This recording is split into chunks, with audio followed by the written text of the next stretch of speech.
Brought to you by WikiVidi.com.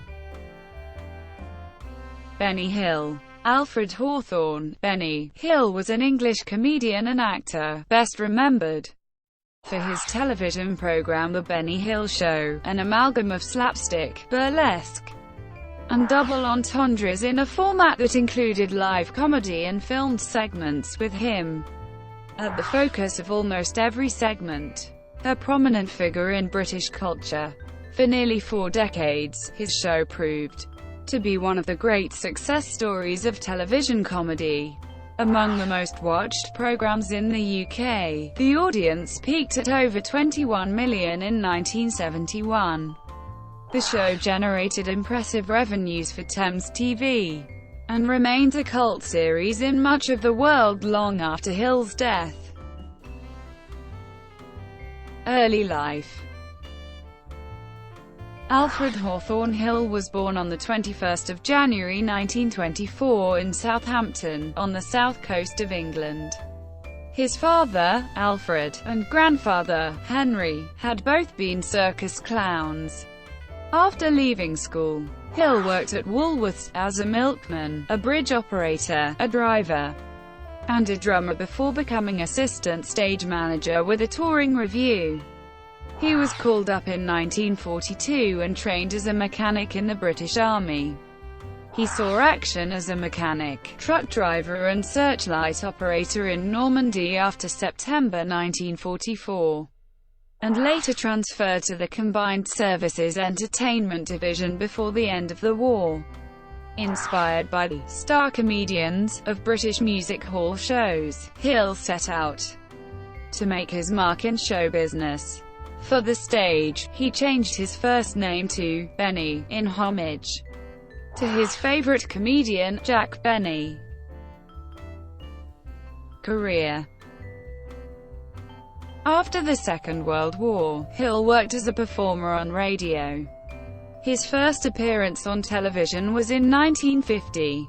In addition, he attempted a sitcom anthology, Benny Hill, which ran from 1962 to 1963, in which he played a different character in each episode.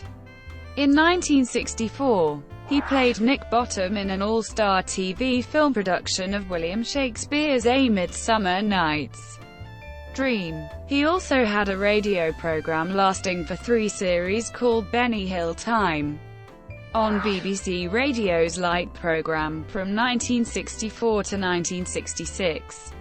It was a topical show, such as a March 1964 episode which featured James Pond 0017 in From Moscow with Love, and his version of The Beatles. He played a number of characters in the series, such as Harry Hill and Fred Scuttle. Films and recordings. Hill's film credits include parts in 5 full-length feature films including Whodunit, Light Up the Sky, Those Magnificent Men in Their Flying Machines, Chitty Chitty Bang Bang, in which he played the relatively straight role of the toymaker, and The Italian Job. He also made 2 short subject films, The Waiters and Eddie in August, the latter being a TV production. Finally, a clip show film spin-off of his early Thames TV shows, called The Best of Benny Hill, was a theatrically released compilation of Benny Hill Show episodes.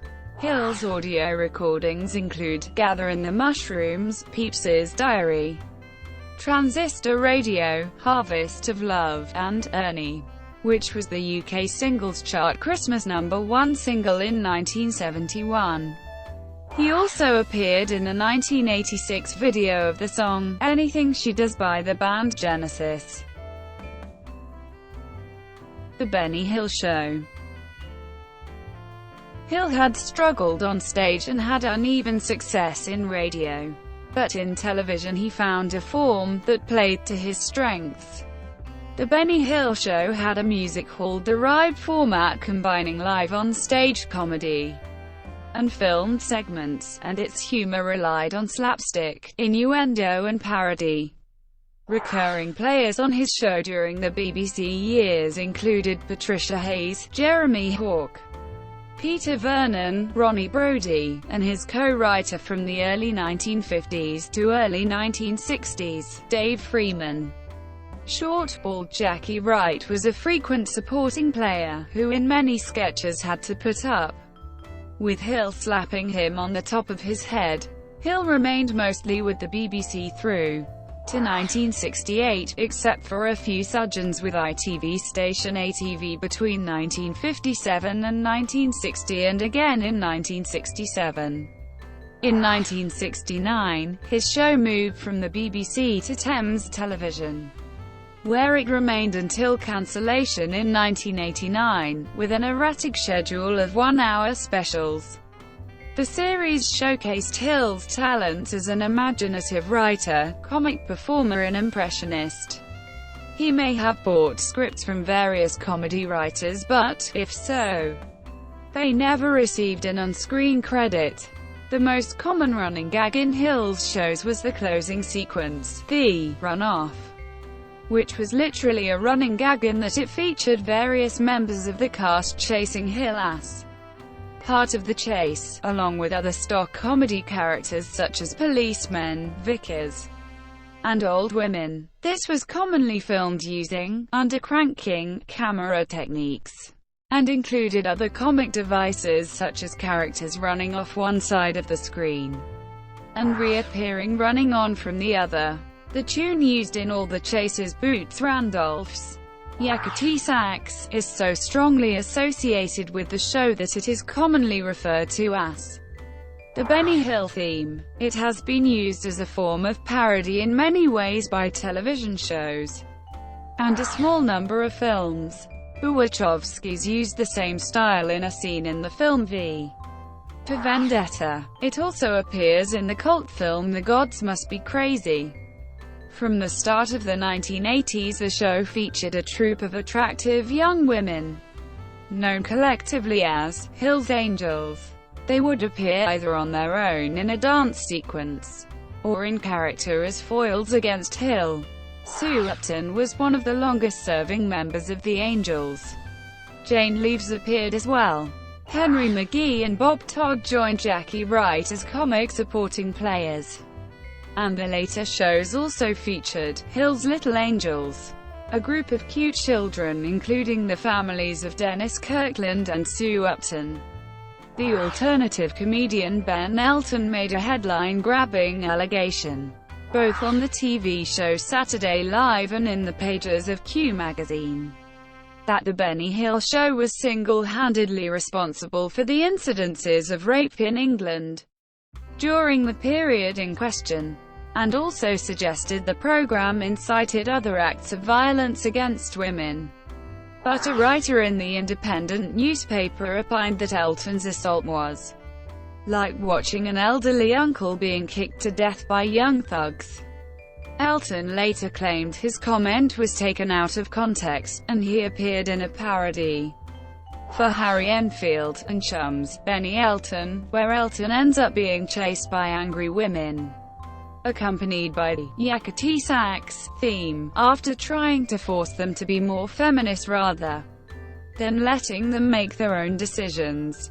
In response to the accusations of sexism, defenders of Hill have said the show used traditional comic stereotypes to reflect universal human truths in a way that was not malicious and fundamentally harmless.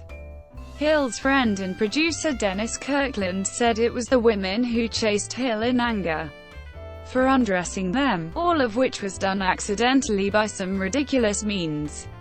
An article on the 27th of May 2006 in The Independent quoted Hill and Kirkland as saying they believed this misrepresentation demonstrated critics could not have watched his programs. In an episode about Hill transmitted as part of the documentary series Living Famously, John Howard Davies, the head of Light Entertainment at Thames Television, who had cancelled the show, stated there were 3 reasons why he did so. The audiences were going down, the program was costing a vast amount of money, and he was looking a little tired. The loss of his show was devastating for Hill. and what followed was a self-inflicted decline in his health. In 1990, a new show was produced complete with Hill and his usual team, called Benny Hill's World Tour, New York. In February 1992, Thames Television, which received a steady stream of requests from viewers for the Benny Hill Show repeats, finally gave in and put together a number of re-edited shows. Hill died on the 20th of April 1992, the same day that a new contract arrived in the post from Central Independent Television, for which he was to have made a series of specials. He had turned down competing offers from Carlton and Thames. Thank you for watching. Brought to you by WikiVidi.com. Please like and subscribe below.